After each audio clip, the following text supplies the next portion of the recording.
Hi, Brian Beeler here with Storage Review. We've got another one of these little ThinkCentre guys in from Lenovo.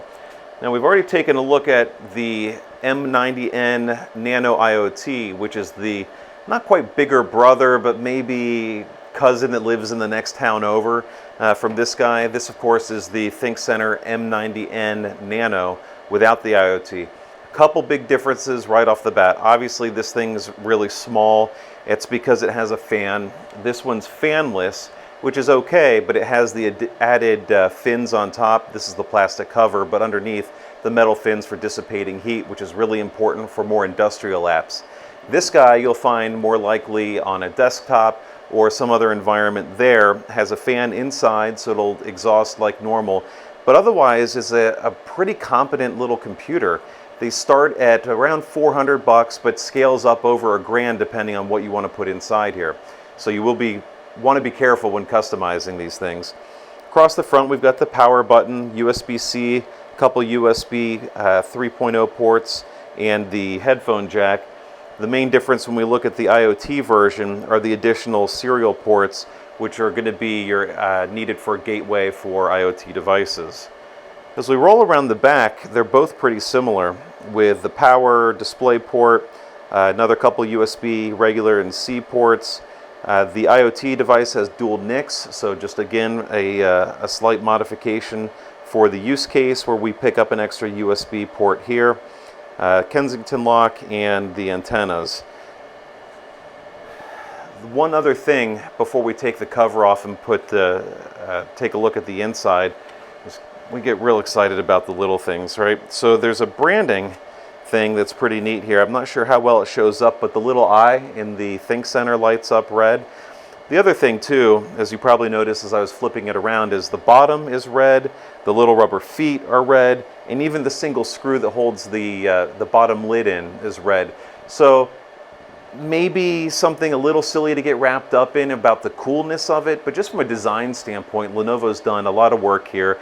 They didn't cut any corners. It would have been easier and probably cheaper to put a black panel on the bottom with a black screw. These are additional parts that they've got to inventory, but they didn't. They went all the way with this red body, and even, like I said, the little light.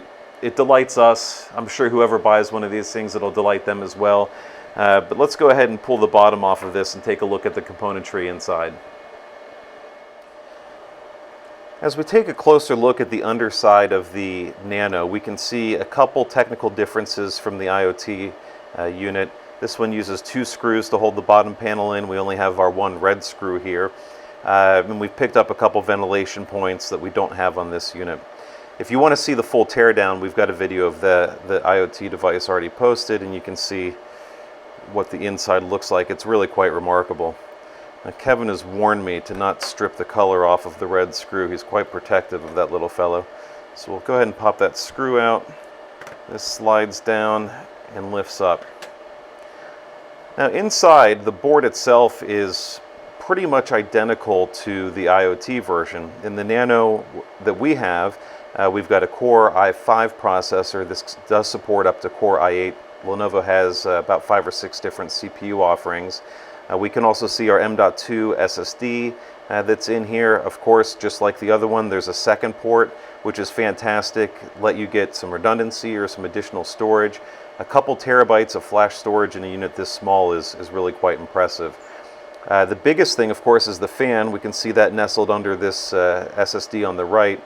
So again, there's ventilation on the sides, on the bottom, and that'll circulate enough air through there to keep all these components cool. Now we've got our wireless card, and that's about all we can see without digging into this a whole lot further. So what we're going to do is put this thing back together, fire it up, and get it testing just like we did with the IoT device to get a better feel for the performance capabilities of this unit. Again, we've got sort of a mid-range Nano here, so it should give us a good flavor for what it's capable of, knowing that you could scale down a little bit to save on cost or scale up if you want to drive some more performance through this. But for now, we're going to get it back to work, and we'll be posting the full review on storagereview.com in just a couple days.